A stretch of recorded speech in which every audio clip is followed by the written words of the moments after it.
Bonjour, bonsoir. How are you, dear friends? We are building the most inspiring and phenomenal communities of wine lovers. As we all know, wine is the catalyst of the greatest discussion.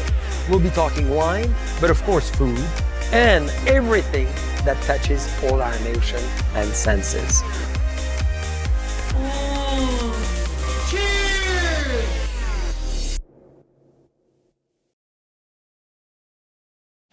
Bonjour, bonsoir, dear friends. Welcome, bienvenue on JCB Live. This is a wonderful happy hour. We are in the heart of Napa Valley, of course, in a secret place. You'll have to come to discover it. And I'm with two unbelievable, incredible, talented, powerful, ingenious intellectuals. They are partners in life as much as they are in business. They met at the famous college named Harvard. We've all had heard of it. And they became one of the most amazing, trend-setting, and really visionary architects of landscape in the United States and beyond. They work all around the world, and I got the pleasure to meet them on one of our key, most important projects of all time, the oldest winery in California, Buena Vista.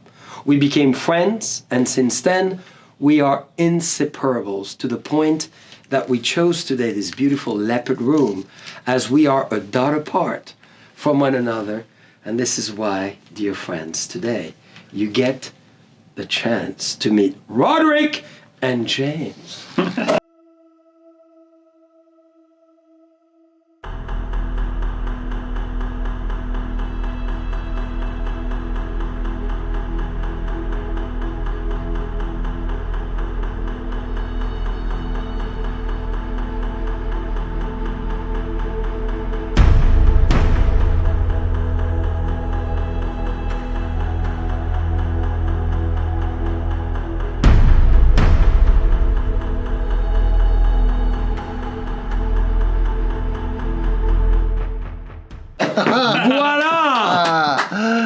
Well, welcome, dear friends. Thank you. It's the best. It's so nice to be amongst the animals. Isn't it? Well, you love nature. Yes, we do love nature. So how did it start for both of you, the love of nature in your life in general? Thank you. Were you a baby? Were you a little child? An adolescent? It became, at Harvard, you said, nature is my thing? Well, that's a good question. I don't know. I think I've always been in nature. From an early age, my family comes from New Zealand, and so we would be surrounded by the bush and doing bush walks and tramps all the time with my grandparents, and we would be completely surrounded in the most beautiful landscape that I could think of. But growing up in Los Angeles, in Palos Verdes, we grew up when there were no houses there, so it was nothing but fields. And what was so amazing, I think, was catching the frogs and the lizards and learning about the plants, but even the construction sites, because all the houses started getting built, and all of a sudden there was other things to play with wood and giant sand piles and everything. So in some ways that connection between nature and built environment has always sort of been there. Yeah, so since you were a child. Oh, absolutely. It's in your DNA. So yeah, cheers. We got a toast to DNA. And Roderick, you don't have to answer if you don't want to. But No, what I about want to you? answer. I think Because you were sixth generation Napa Valley Californian. I have two answers to that question. The first answer is that I grew up coming to Napa, visiting my grandparents from San Francisco. And I remember distinctly the kind of sort of wild nature that seemed so different than San Francisco to me, and the kind of magic that created in my imagination. But I have a different answer for how I became a landscape architect in some ways, which is that as an undergraduate, I studied music. I have a degree in music, which is another passion of mine.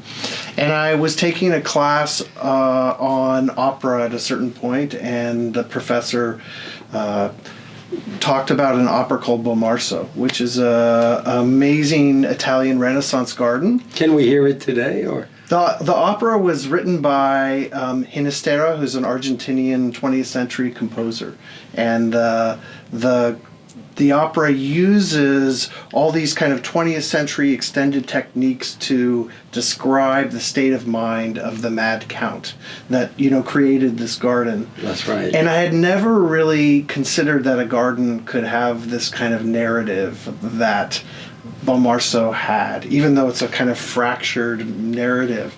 And so at that moment, I thought, I was so taken aback by the possibility that a garden, that nature might be able to be constructed and kind of tell a story. And it kind of sparked some kind of interest in forward motion towards the work that we do, actually. That's amazing. So as you create, the both of you created this amazing firm, and we'll come back to it, Surface Design. Do you think of the narrative even before you start creating a design? Do you have a dialogue in your mind and in your head? Well, we work differently, although it overlaps, of course. And so I think James starts with how he works. Well, I think, if anything, I dream. Mm-hmm. I'm a dreamer, and I listen to everything. I visit a site, I listen to the people, the culture, the place, the plants, the animals, everything in it, and the art. And I sit there and I dream, and I try and fuse all these kinds of different experiences and cultures and places and placemaking all together, and then all of a sudden something comes out. And at half the time I'm just trying to make sure that I remember it and remember it and remember it, which by the time I wake up and get to the office, when we used to be able to get to the office, that I'd have that ready. And so the dream, it starts with a dream. Always starts with a dream. But literally with a dream. Sometimes in the morning, James has a kind of an idea about a project after kind of, I think it's like a sort of digestion, and there's something very intuitive about it, obviously. Yeah. And I think, in fairness, I'm less intuitive and a little more apply a kind of intellectual criteria to the work that we do. Although I think I can be also that way, of course. But so I actually think those two sort of approaches, well, I would say this, but I think they're complementary. I think two dreamers at the same time sometimes creates a bit of chaos. And then maybe we both can respond to each other's sort of I think it's impulses. A feeding off of everything. Yeah. I think what we also love to do is to travel and visit galleries and to understand other allied fields. But as you create and design, do you think about what the people are going to feel, are going to see, are going to sense? What goes in order of the alchemy of the senses to you? Because you mentioned music, which is a very interesting guidance into the garden, and that garden is actually conceived playing on both, that binomial relationship between science and sea. How do you do that, and how do you bring that in? I mean, it is fundamentally a spatial exercise, right? It is. So James also has a background in architecture. So fundamentally, when we arrive at a site, we are thinking about the spatial opportunities there. What can we draw from the site and exaggerate that? I mean, I think that when we worked with you on Buena Vista, I mean, we spent so much time there before anything was built or changed. Right. And so much of it is about trying to understand what can we draw out of here, and then maybe what can we insert here that might be unexpected, that no one knew was there, to heighten your experience there. And Buena Vista is kind of interesting because in that small sort of corridor of, it's actually quite different from the one building to the other. And it's kind of forested in areas and quite open in others, and there are views. But I think when you went there initially, before any of the transformation happened, it was really like this sort of very tired site. And then what I call the death by asphalt approach of just running asphalt wherever the fire truck needed it to go, and neglecting the buildings and overgrown. So it really takes a lot of sort of freeing your mind. Yes. And trying to understand, like, how else could this be? And how else can you sort of integrate some of these sort of functional relationships that you have to have with a more poetic or material kind of approach? I mean, there's things at Buena Vista, like incredible. I mean, the site now is completely accessible to everybody, where it wasn't previously. But it wasn't done in a dumb way. It was done in a way where the tactile quality of a cobble could reference and delineate where, say, fruits were going, but it connected to the larger poetry of the stone, of the buildings. But I mean, a garden, Well said. fundamentally, a garden or a landscape is a completely sensual experience, right? So your intellectual process, Roderick, is you want to tell a story, yes. right? So you arrive in a site, because I think it's so interesting for a lot of our friends Yeah. with us today, is how do you approach, before even you get into the trees and the flowers, the dialogue between the emotion, the feelings, and the storytelling within the sites and the people. So how do you do this? Because I'm very narrative about how you do it, is you start with the story, Yeah. right? I think we start with a story. I think we try to draw from our internal library of experiences we've had throughout the world that are amazing. We try to think about the Amalfi Coast or maybe Bakersfield. I mean, it doesn't have to be only the Amalfi Coast. It can be Or Paris, maybe. Yeah. Yeah. I mean, and we have things that I know that we share And we refer to. and we refer to, but it doesn't have to be. It can be some moment off the side of a road that's really made an imprint on us and us studying that. So there's the site itself and us spending time there trying to understand even sort of basic things. Where is the wind coming from and the light and what can really thrive here? What's already here? Yeah. And then there's kind of this catalog in ourselves of references of how did they do that in Villa Sembrione, or how did they do it and us studying that, and is there a way we can maybe make sure we don't miss that opportunity? Yeah, but I also think it's about trying to understand how do you pique people's curiosity? Yes. Because so much of our world has been homogenized and laid dumb for people, not in a quote effort to be safe.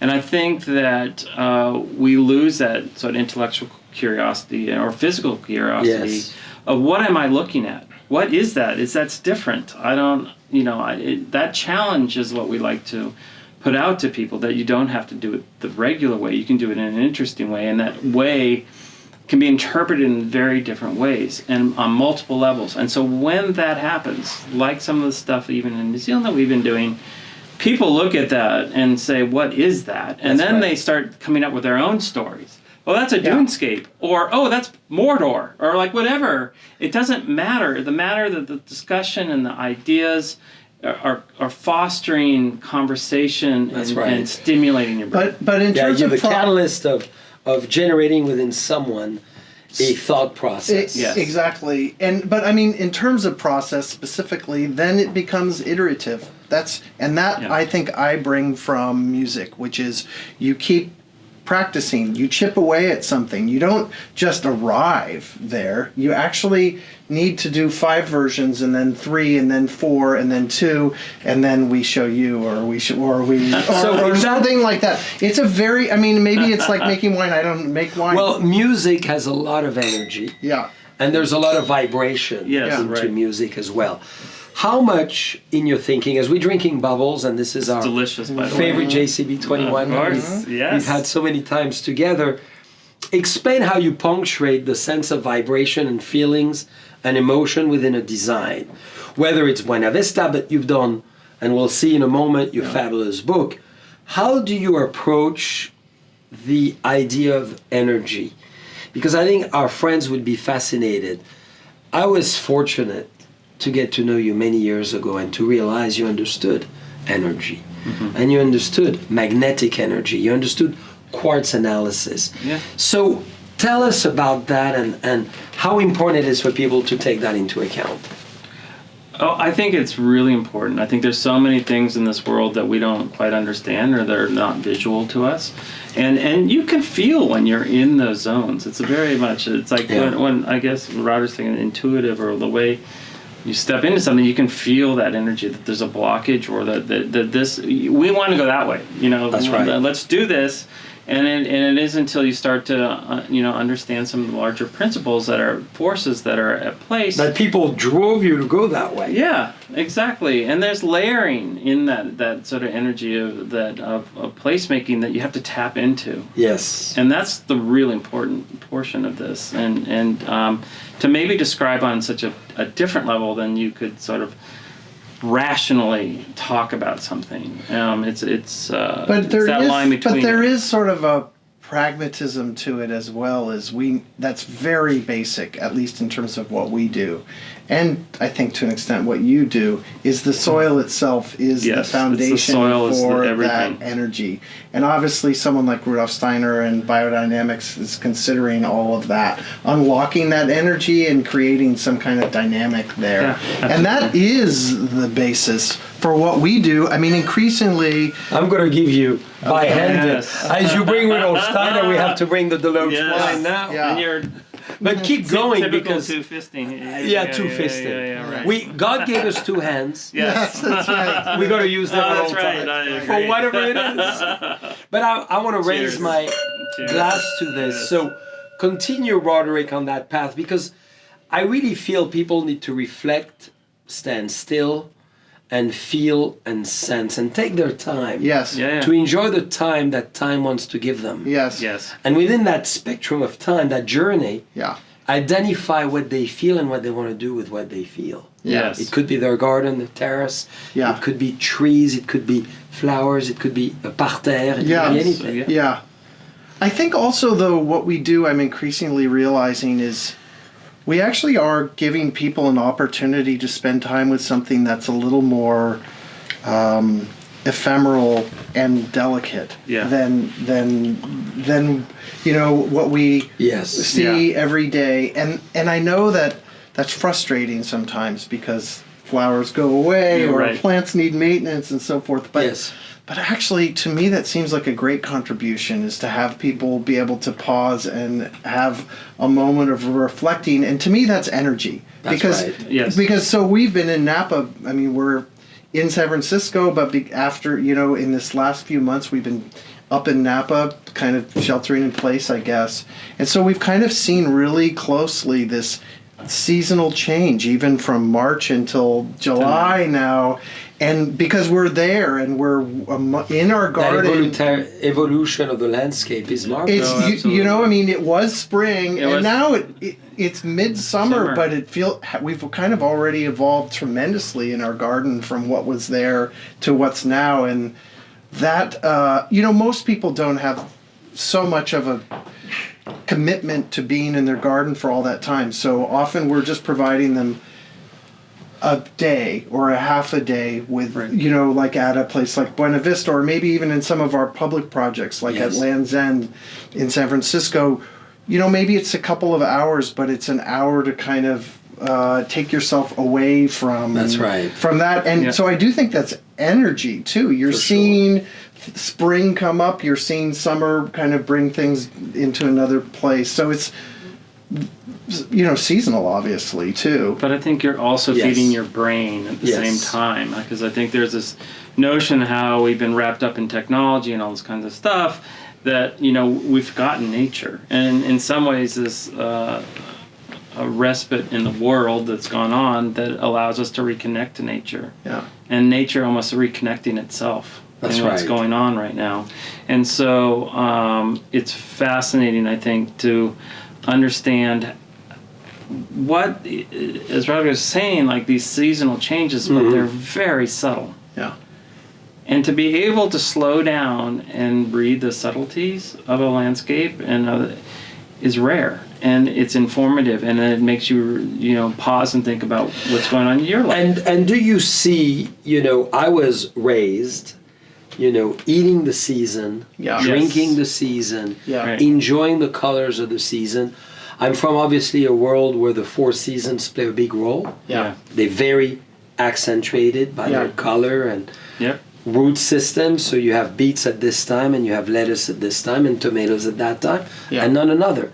How much do you think sociologically we back to evolving into understanding the seasons and understanding the time we live in?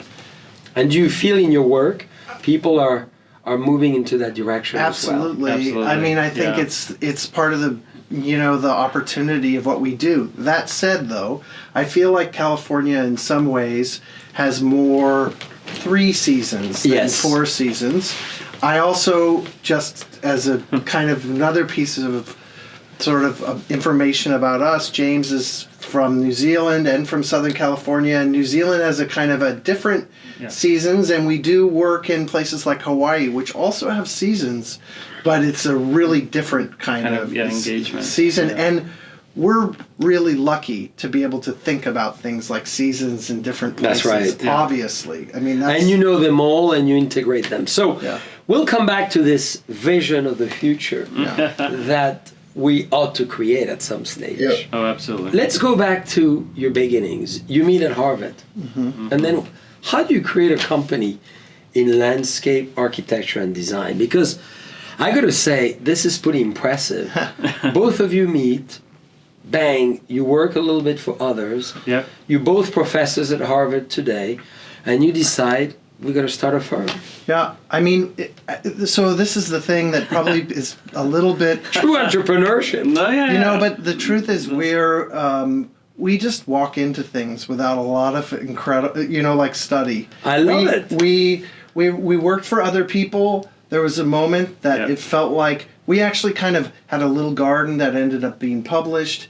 And it just felt like, well, we should probably stop working for... I mean, I'm being actually pretty sincere. It just kind of seemed like it wasn't brave or anything. It just seemed like... Doing something on your own is very brave because it's not easy. But there was... But That's not... true. But we didn't think... We just kind of...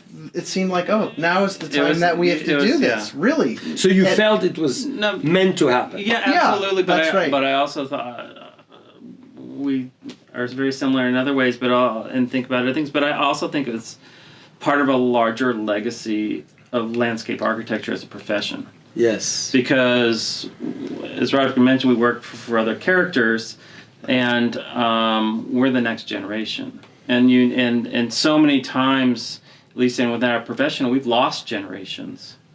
In the 80s and all the stuff that had happened, and so it's been a while before the next generation has been able to stand up. You felt it was a calling. Oh, absolutely, it was a calling. So you believe in fate? I do.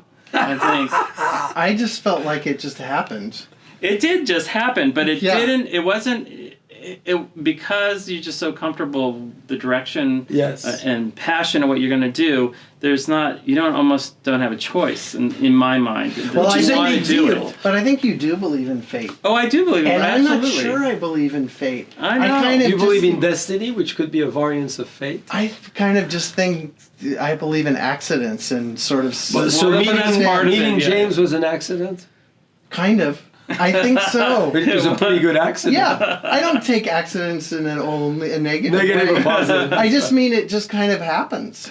So how is it to run such a fabulous and very successful company as business partners and partners in life? Yes, the 24/7 relationship. Yeah. I'm gonna have a little drink. Pinot Noir is gonna help to this one. So how? I'm always curious because... Well, I have the same answer that I kind of answered, but James might have a No, more ahead. thoughtful one, which is that it just kind of...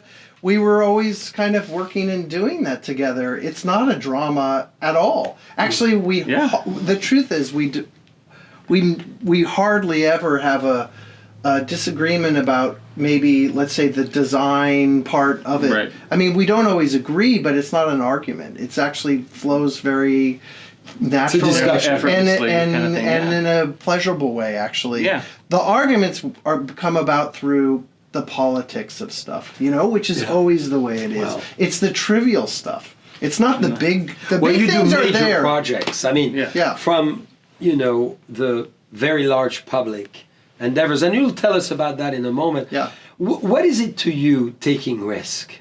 How do you define in your life because I feel, which is yeah. so exciting, and I recommend for everybody to do the same. Absolutely. When we look at landscape together, you push me to take risk as well. Yeah. Yes. In what I see, what I don't see, what I feel, what Yeah. people will see in the future Yeah. in that landscape, as well as in your life. Because you've lived, you have a big firm of almost 50 people, and you do a lot of work all around the planet, and it's a big risk too. So give us... Sure, but part of the risk is part of the adventure. Yeah. Charles. I mean, it's about making magic wherever you go.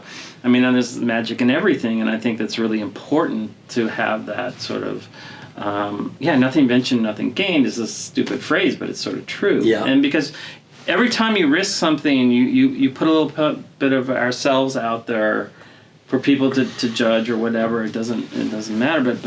But what we're doing is we're saying, hey, there's a different way of thinking about this. That's right. And it's important that we always continually challenge ourselves. We challenge the architects, we challenge the clients, we challenge everybody, and it's done not in a challenge to be challenged way. It's done in a way that will promote the project or whatever we're working on in a way that, people need to be pushed. And are people willing to take risk? Yeah. I think what's really important about risk taking is that part of the narrative or part of the interface when Roderick and James come at you is really about a sense of camaraderie, that you're in it together. Yes. That we're progressing and moving things forward on a much larger level than, let's just say, the project itself. It's not risk for risk's sake. No. That's I right. mean, so that's not interesting to me. It's not provocation just That's right. to get a reaction. It's actually pretty rooted in a sincere desire to kind of unlock this puzzle about, Yes. about How do you the stay site. current on that puzzle?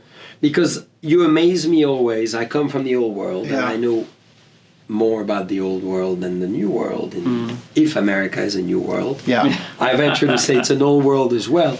You really refer to Egypt, to Greece, to Rome, to France, to all that world. How do you stay informed with everything that you do? Well, I would say that when we one thing that unites us is we are very curious people. Yes. The two of us are very curious. And when I first met James, that was sort of the way we connected, was we were always up for an adventure. That's Yeah. right. And I remember we would, at the time when we first met, we'd kind of travel around. Actually, we were in Boston, but we'd go to New York a lot. And I remember taking James to things I was interested in. For example, there's this house in Tribeca called the Dream House, which is this Lamont Young, this composer, created this kind of 24-hour installation of sound and light. And I remember taking James there, and I thought, gee, is this just too much? Is this like irritating? But then a week later, he's like, kind of refers to it, makes reference to it. And that was kind of a moment of, us sharing that curiosity. I think it's just curiosity. And I think that That's fabulous, in a yeah. lot of ways, It's the biggest form of intelligence for me. yeah, Or one of the. yeah, I think that we are realizing also that curiosity is actually impacting our design now. I think we're probably designing it a little different. I'm having this thought lately, and we've been talking about this, is that I think 15 years ago I would have approached things maybe slightly differently because I'm interested in different things. For example, I'm a little more interested in planting as a compositional element and color specifically. Even color theory is something that I'm very interested in. Yes. And I think I was... Tell us about color theory, in fact. Well, I feel Because like that's a fascinating world for people, even individuals, if they have a 200 square feet garden. Color theory is essential. Well, so I think that I am such a student that I can't say that I, really The can professor represent in it. you said you're a but- student. I love it. But I've never seen him so humble. No, well, that's because the camera is on you. Yeah, that's right. So, What's going to happen and I'm the one tonight? from LA, Yes. right? but I'm thinking about color theory in all kinds of ways. I mean, in terms of, modern art, in terms of the way that Hans Hofmann was looking about color theory as like a spatial element. And so I think about that in a garden quite often. I think about it in terms of the way that even Gertrude Jekyll would talk about it in her perennial plantings, and she wrote about color theory quite a bit. I think kind of about it in terms of Steiner and his color theory, but it's so mystical that I'm not sure I understand it. I think you do very much, because one of your big philosophies, the both of you and your overall team, and now many of your clients that I know and many I do know, is into organic and biodynamic, is into sustainability, water management. Yeah, absolutely. And all that. So are you really as well moving in this direction? Yeah. In terms of... Absolutely. Yeah, I mean, I think it's... a lot of it has to do with scale. We have a very big project in Seattle right now that you and we've talked about, 40 acres. And so when you're touching 40 acres, when you're, there's big buildings on it, it's for Expedia Inc., and then part of it's public. But you're actually kind of creating an ecosystem that's pretty significant at the scale of 40 acres. So much like, a vineyard is of the scale that can really make an impact on habitat. So but you're starting with the soil again. Yeah. You start from the base. Yes. And what I find interesting about sites like the one in Seattle, that these are completely artificial, man-made sites.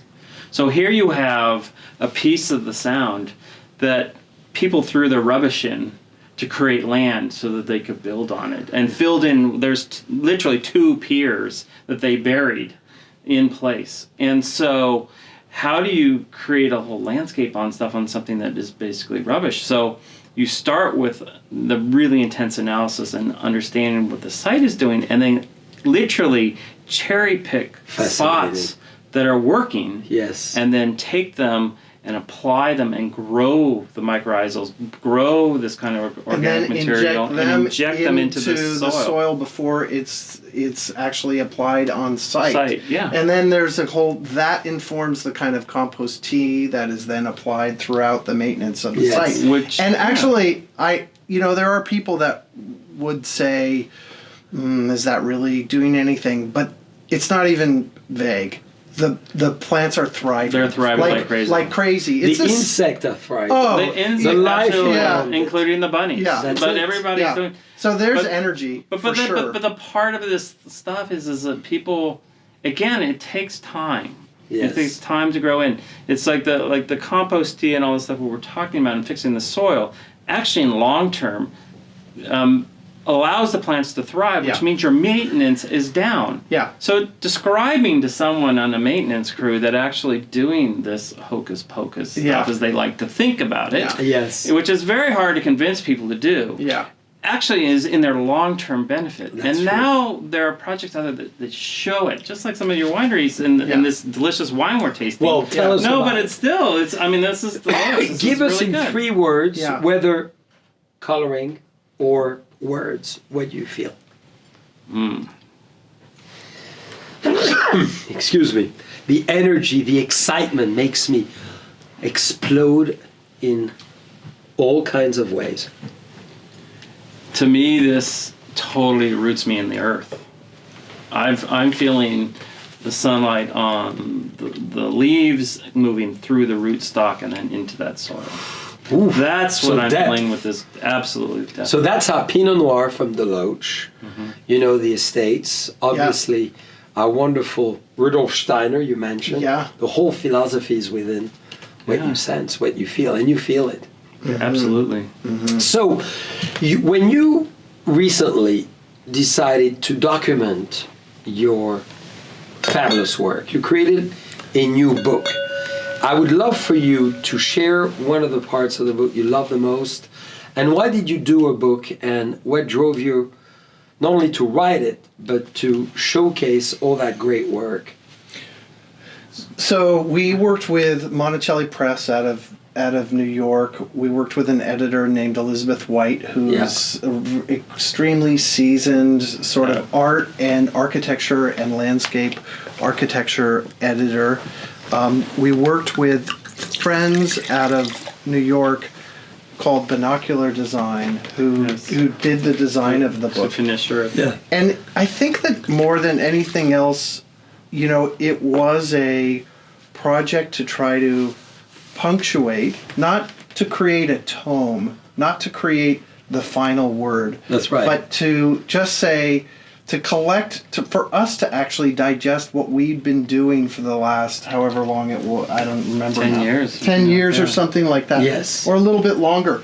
Because we're so busy in the doing of the projects, Yeah. which is where we want to live. We love Yes. that. That's We're builders. That's so great. In that way, yeah. And that's really what we set out to do. And I see it a lot What's- on your road right here. Yes, Yeah, I know. And so we love being in the projects and them becoming realized. But in a way, it was a great way for us to step back and kind of try to organize this information to try to Yes. understand if it actually, to see if it was all connected.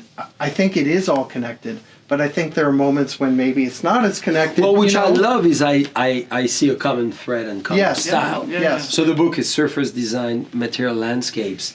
But I see as well a lot of diverse projects. Yes. Yeah. Yeah, I think So how do you succeed in many architects, in many designers, you see something and you say, oh, that is Yeah. Roderick and James. Yes. Right. Yeah. In many of those projects, Yeah. you succeed into having such diversity. So Yeah. explain us that, because as winemakers, often we could be branded as one style. Yeah. Yeah. And it's not always as easy Yeah. to have a multiple style. Yeah. No, How do yeah, you yeah. succeed in that? Well, I think it is that sort of a different. I think in our past, what I would call your signature architecture, like you Yes. or whatever. You clearly know who did it, Yes. and I think that becomes sort of restrictive because people will only hire you for that thing, and we honestly just don't even think that way. So we couldn't do it if we tried. Yes. To be honest about it, and I think that diversity and it really does, like, it comes from understanding the project, the client, and the culture. Yes. And pulling stories or creating landscapes that are from that place. So if you design something that is here in San Francisco and you design something in Mexico, they're not going to look the same. And if they do look the same, there's something wrong. That's right. You know, and So you take into account what we call in wine terroir. Yeah. Yes. That's sense right. of place That's right. place. and Yeah. adapt it. But Well, also, we're very, in some ways, self-serving. To us, it's every project is an adventure, and if it doesn't fit into that category, That's right. then we probably can't contribute it. It's to got to it. be fun. And so this is like just a catalog of these little. I adventures love we it. run. And can you please advise to all our friends listening, Yeah. whether they have 100 acres, Yes. Yeah. 1 acre, Yeah. a tenth of an acre, Yes.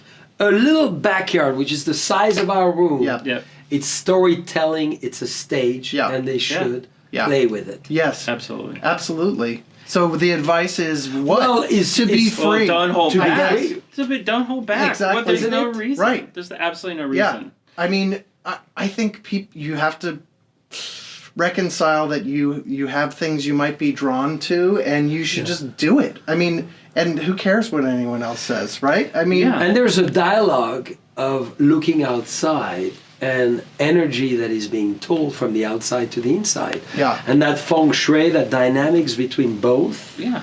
is essential. And you bring a lot of your outside inside of the house too. Yeah, we do. We do, exactly. And even the inside outside. I mean, even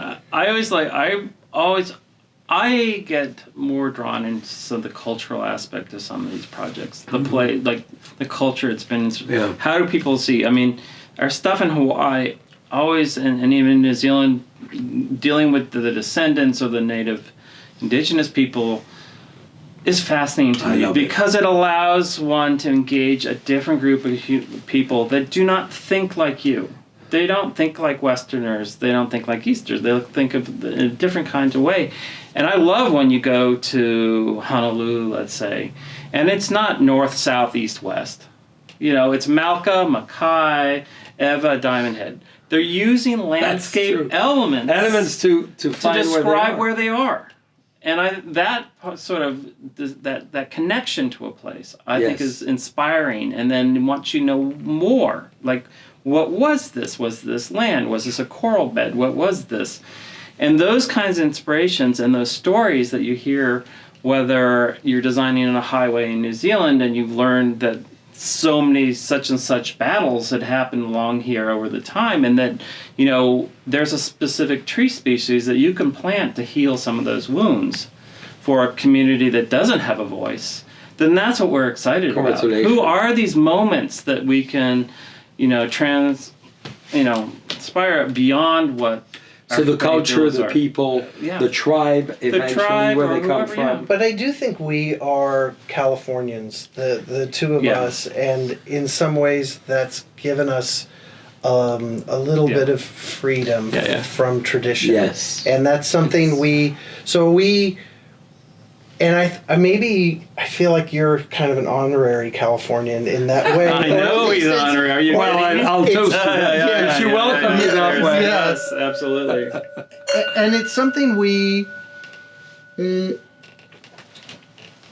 observed in our studies, in our graduate studies, you know, Yes. feeling like a place like the Graduate School of Design at Harvard is incredibly Eurocentric, which of course we're very interested in, but we also, I think we both felt like, but there's this other world too. Yes. And Yeah. and that's really amazing that we need to kind of study and celebrate. And Yeah. so, you know, our last studio we taught was last spring. Yes, yeah. And we February. brought our students, so we teach a graduate studio sometimes there, and we brought these students in the middle of February to Joshua Tree. Yes. Talk about energy. Energy. And Oh so- my My God. favorite topic. Yes. And so, you know, in the middle of winter to bring 13 people to the middle of the desert, Yes. this spectacular kind Absolutely. of otherworldly environment, although everyone sort of talks about how otherworldly, but it's just what it is. It's just not Boston. And they were blown away. One of the things that was tough, though, is that they almost didn't know, they didn't want to touch it. They recognized how delicate of an ecosystem Cheers. that Fantastic. that was. I love so it was tricky. Also, I'm going to answer your question somewhat retroactively about how you stay current, and that is through the people that we work with Yes. Yes, and the people absolutely. that are our students, and listening to them and being surprised. So by teaching them. is very important too. Teaching Yeah. and having a youthful office that Yeah. is, and I always laugh like we're a band of misfits. Yeah. Because you could look at our office and, you know, everybody's from some crazy, wacky place or has had amazing sort of experiences. Yes. So it's that constant collision of peoples and their backgrounds and where they're from that really inspire all of us. I Yeah. mean, we might generate the idea, but they're taking it to the next level. Or we might not generate the Yeah. idea. I mean, you know, we might pull it out of someone. Yeah. I don't know. I mean, in some ways I mean, we talk about this frontier and what's new, but in some ways we're a very old-fashioned design Yes. office. Yes. You know, we're trying to be collaborative. Yeah. I know we're collaborative with each other and with other people, and we are hoping that we'll be surprised by a solution, you know, as much from each other as from the people we work with. Yeah. So Well said. Yeah. So on that note, what is the dream you haven't yet achieved that you wish to share?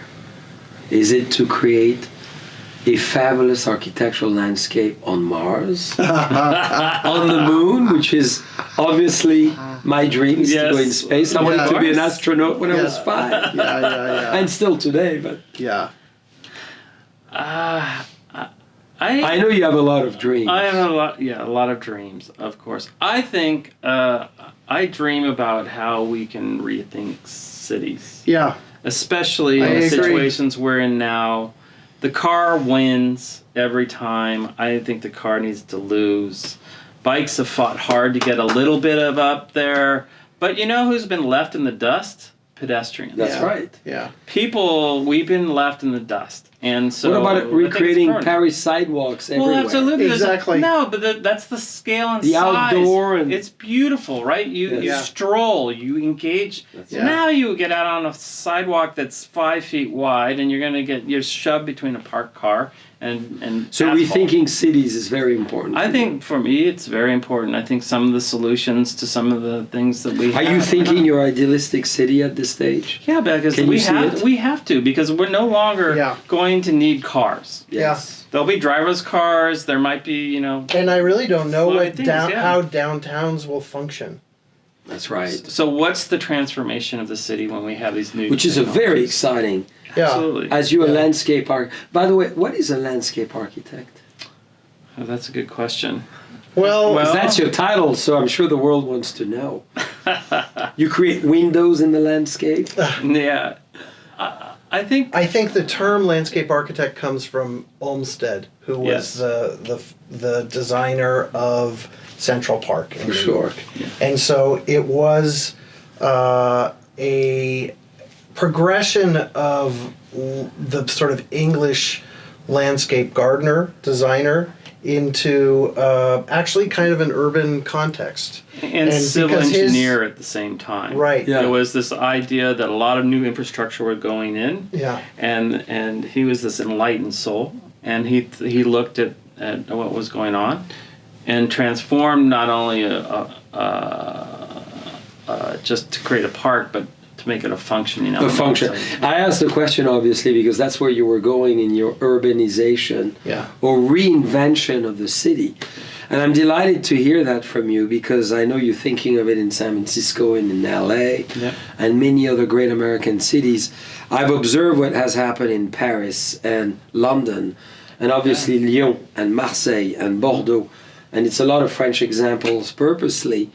It's a reinvention of the town. Yeah. And how we Definitely. move, how Yeah. we behave, how we interact, how we sit, Yeah. and how we absolutely. observe nature. Yeah, I think in my mind, Los Angeles is also a kind of fascinating opportunity to kind of rethink the city, and so I'm really curious about how that evolves. Yes. And so I guess in some ways that's one Yeah. dream is to participate in a positive way to something like that. That's what a great dream. Yeah. And to reinvent the cities of tomorrow. Yeah. Why should the city of tomorrow be the same as the cities of today? When we look Well, at the it's- evolution of many European cities even, they've been rethought. Yeah. Yeah. Yeah. I mean, there's always been influences on those cities on how they're developed. Whether it was someone in Chicago drawing up San Francisco and, Right. and totally ignoring the topography That's right. with the grids of the city, to Haussmann, right? Who Yes. I got to get my army through here. That's the So dream. that's why we're doing these big gestures. It's more of a geopolitical kind of. Do you feel restructuring. To Robert Moses. To Robert Moses, Robert exactly. Moses, yeah. I mean, Moses Yeah. in New York, and these are big gestures that have major impacts, but good and bad. Yeah. And so, but that's fine. They did something. I mean, that's part of what we I don't know really if think it's fine, but well, but I think know, it's, but At least it's they like acted they on it. acted Yes, on that's something right. that they thought was right at the time. right. But the inspiration I might. will toast to that I'm because I think in life often I see people drawing and drawing and drawing and losing themselves in the drawing and never acting. And to your point, Haussmann, Moses, and many of those actually, whether we agree with Yes. the grid or even L'Enfant in DC. Well, fine, yeah, Right. exactly. L'Enfant is a great example. Well, I guess my point is that now we have maybe a different criteria Yeah. than the we've shifted away from just pure development in Moses's case. That's right.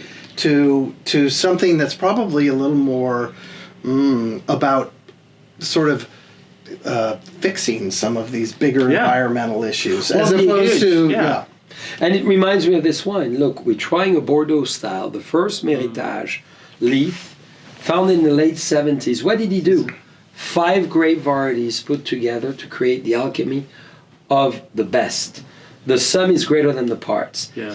And I think of this often when I think of our discussion, and I want everybody to continue to hear it Yeah. for the sake of the city of tomorrow and how can nature further, because you're very respectful of nature, the 1-to-1 ratio or even more of nature versus, how can we plan more by using nature as a guidance of education? And I know you're doing a lot of key projects on that front. Sure. Didn't you do Golden Gate? Yeah. Bridge Plaza and Land's End, and even a project right now, Bluxom, in downtown San Francisco, where there is literally, we're changing a street into a park. Wow. And what's fascinating about that is that there's a whole approach to the city is forward thinking and thinking about how do you get animals as well as people in a space.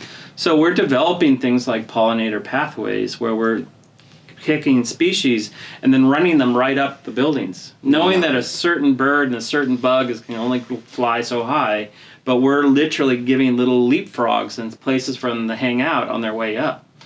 And that's one thing I think that is something that is monumental about landscape that does do is that it is more than architecture where you want to keep the animals out. Yes. Landscape, you want to keep them in. That's and the right. richer and the more diverse that kind of population is, the healthier the landscape is. Aren't they part of the landscape anyhow? Yeah. Aren't they part of society? Right. Well, absolutely. Without the bees, I don't think we would be No, that's enjoying exactly what we the do. wine That's or right. anything. No, it's true, and I think monumentally. I mean, one of the maybe the highlights of my crazy life was at a sort of I don't know. I wasn't even 30 at that point, and I was working on the Sydney Olympic Games, and I was given a tiny little frog that was about to go extinct, and I had to analyze that frog.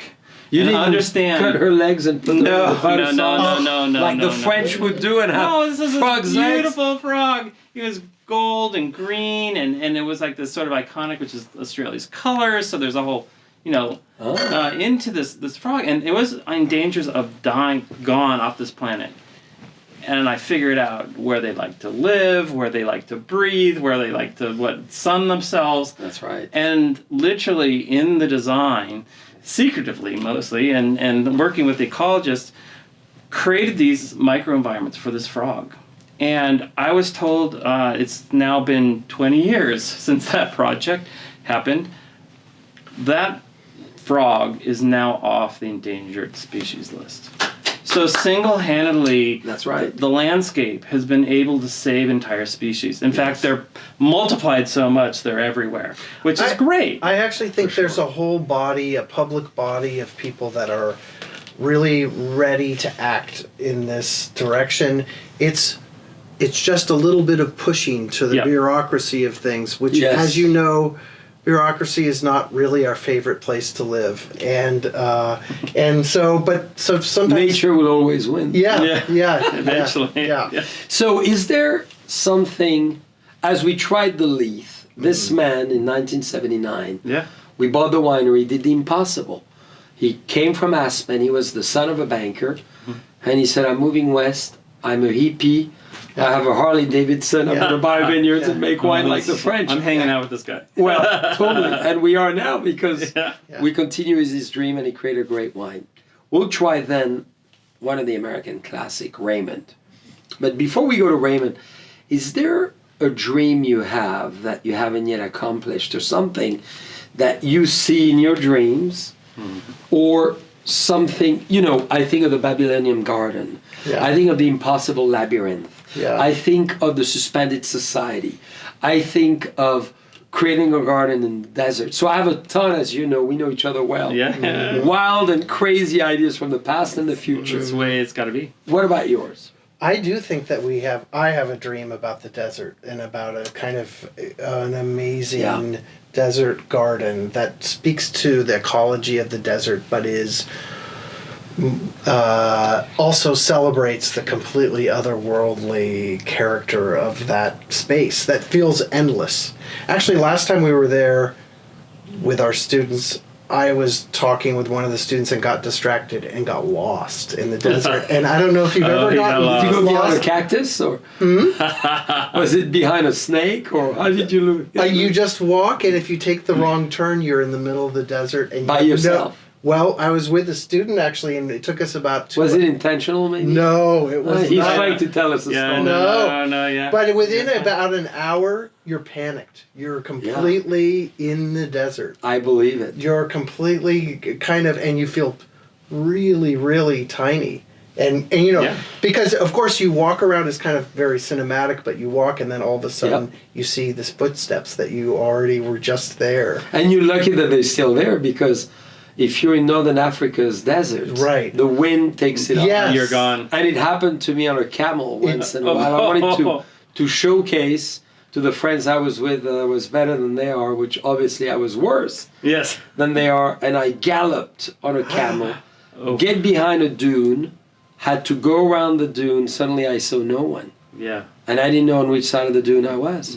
The wind had come, could not see the mark. You know what I did? Let the rein off, and I said to the camel, go. Go. And he took me back.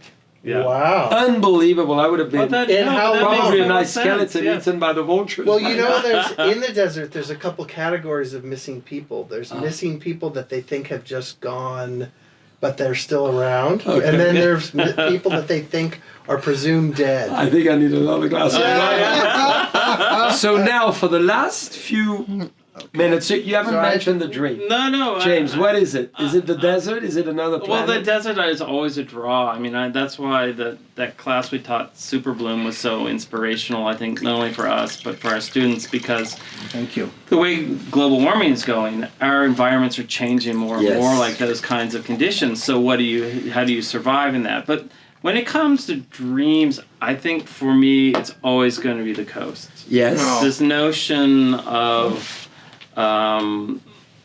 how we engage with water's edge. Oh. And I think that becomes really important, because not only in global warming we're getting sea level rise. Yes. What does that mean? And how do we rethink engagement with the water? Whether that's a floating landscape Yes. or Like something that's Xochimilco? like Xochimilco, you know, great in example. Mexico Yeah. City, and there's all these different ways of engaging the edge. I'm always at the edge. There was this one moment that always has stuck in my brain. I had this very modernist architecture professor once, but he's from Romania, and I think the most potent thing that he told me once was, the most interesting spot when you go to the beach is that interface between where the water comes in and out, in and out, and that's where the people sit. That's where people always want to be the edge. They don't want to be in the center. They want to be on the edge, and the edge is dynamic. Interesting observation. So you're always sort of moving, and to me, that connection to a landscape, even though I was an architecture student at the time, has always sort of influenced me on how people engage with that interface. And you use a word earlier, James, named magic. Mm-hmm. And I love that word. Of course, we were together with our great friend Jay Alexander, a fabulous magician. Yes. Remember? Yeah. Spend the night of our life. and he's fantastic. Red Room, that was awesome. Yes. So where do you see the word magic in your world? Because I obviously see it, but I'd love everybody to open to this as well. Magic, that's a What is magic to you? And how do you create magic in a garden, landscape, or in a sense of place? Well, I think magic in a garden is when you really are. It's a completely engrossing experience, and you lose track of time. time. Essentially, you've lost the sense of where you're supposed to go next, and that's right. I mean that's the goal. So you forget about the present. You forget about where you you're are. in the immediate. Yeah. And that's You're what in I the think is immediate. really interesting. Yeah. I think that is the magic of a place. I mean, the That sense should of be an illusion. objective. In today's sociological time, we live in technology and in the future. We need Yes, to stop living in what's next. that's right. Yes. So how do we create spaces in the immediate? I love that. Yeah. You live the present. You live in the present.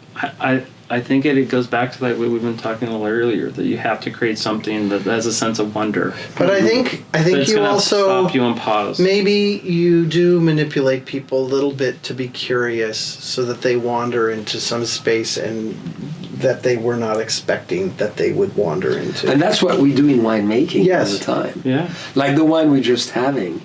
Yeah. This is amazing. Well, It is. and exactly. So, James, you're one wine behind, which is I'm always- typically you 2 wines ahead. I am know usually what's doing going that. on. What's happening today? It's the camera. It's the camera. It's the camera. Well, he's the professor. You know, a lot of his students go to see him. That's right. Yeah, exactly. They So- already know I'm lush. It's okay. But this is true. You want to take people to places. You know, it's interesting when we do our session of design. You start with a story, with a moment of where people stay and sit and reflect. And I do the same with wine. I think Yeah. it's all about storytelling. Yeah. And I had a lot of fun. And isn't even, when you think about the label, that's kind of the sign at the front door or the road to Well, enter in. Talking about the Champs-Élysées, let's share a secret. I know our friends won't see it before a month, Yeah. but we have a preview of the secrets. I think you should explain the new magical, as we're finishing on Raymond, of course. Yes.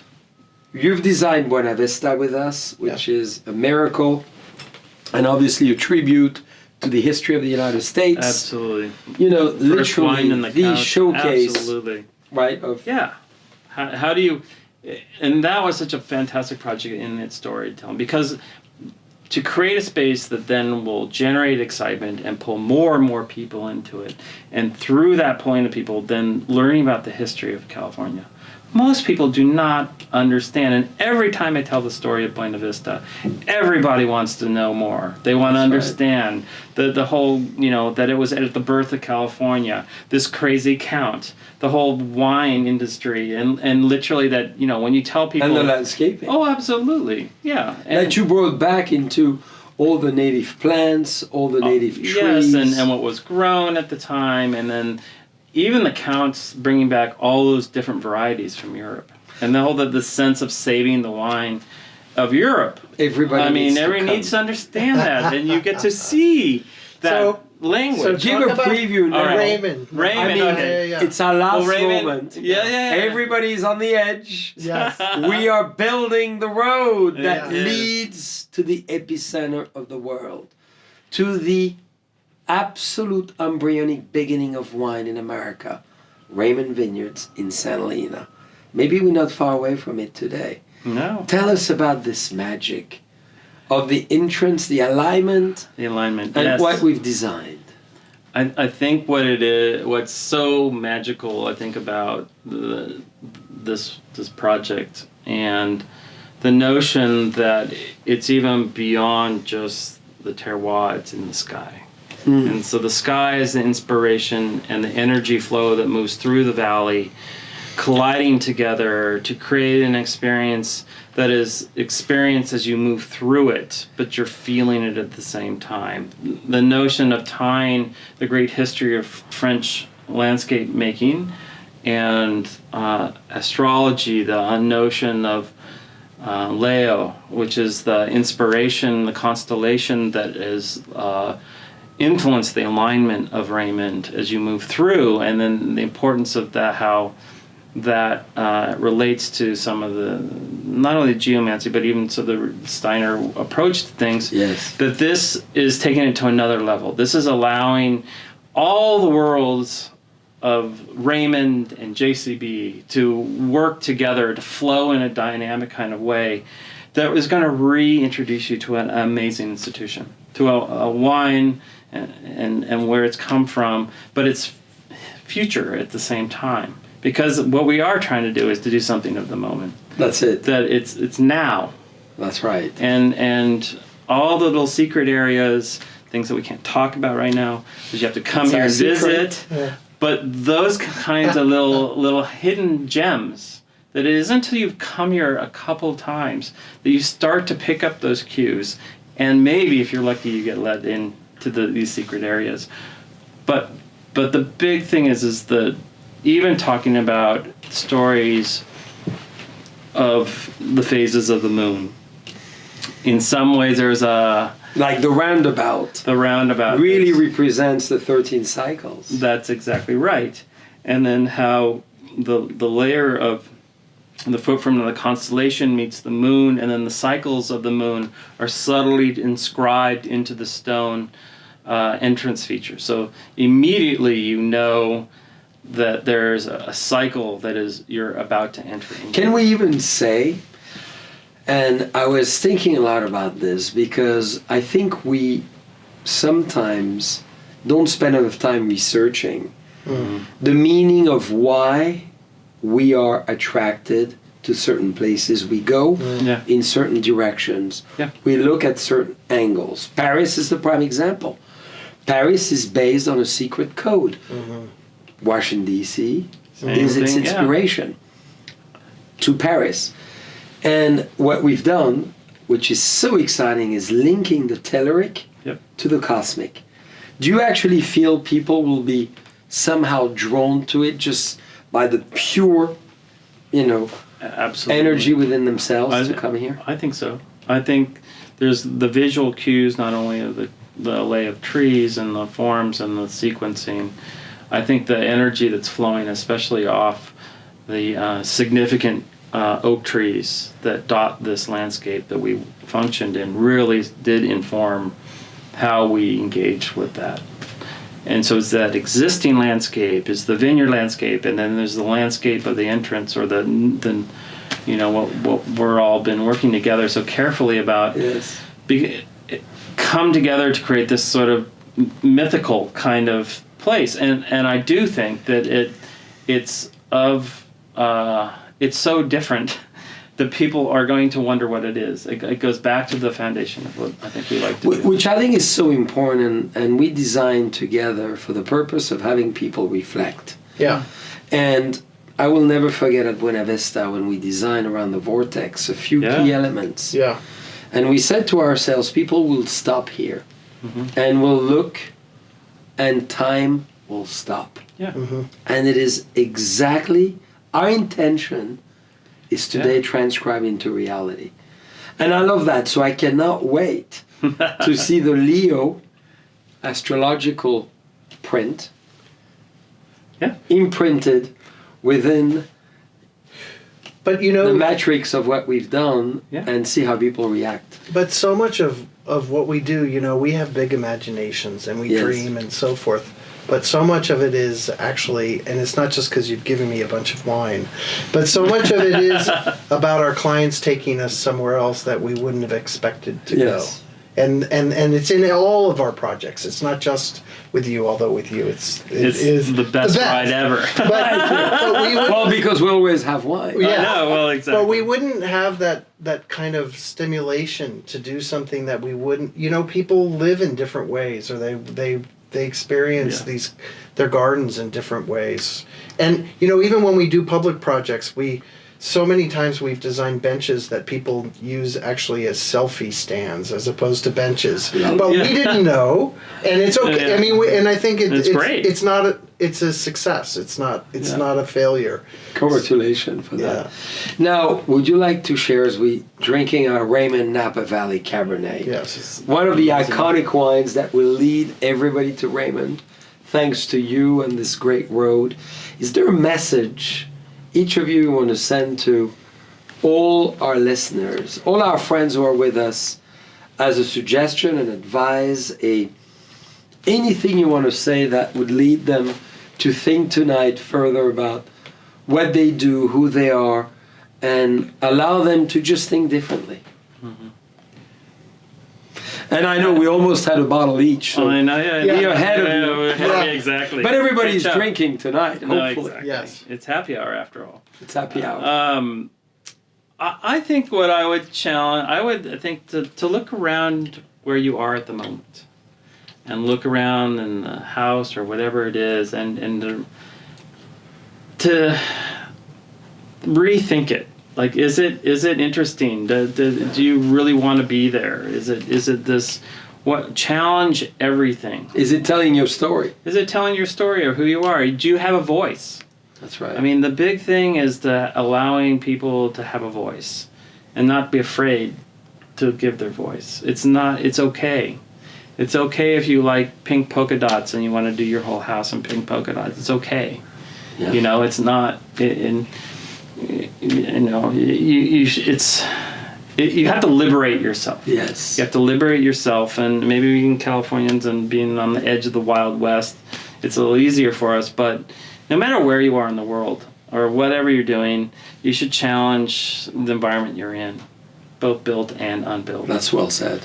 That's a great advice, and I'm sure everybody, after watching us, will go in their gardens and patio and terrace and say, I need to rethink this. But it's very true. It needs to be who we are. Yeah. It needs to be the expression of who we are, who we want to be, or what we want to say as a message. Absolutely. What about you, Roderick? Well, my advice is to get an electric bike because I got one recently, and the possibilities of exploring the cities with an electric bike is incredible.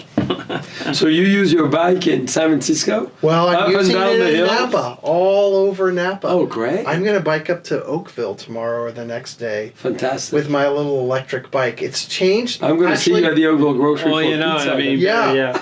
It's You better get actually my groceries. well, and I say that kind of as a joke, but somewhat sincerely. It actually is a great pace to kind of explore and observe things.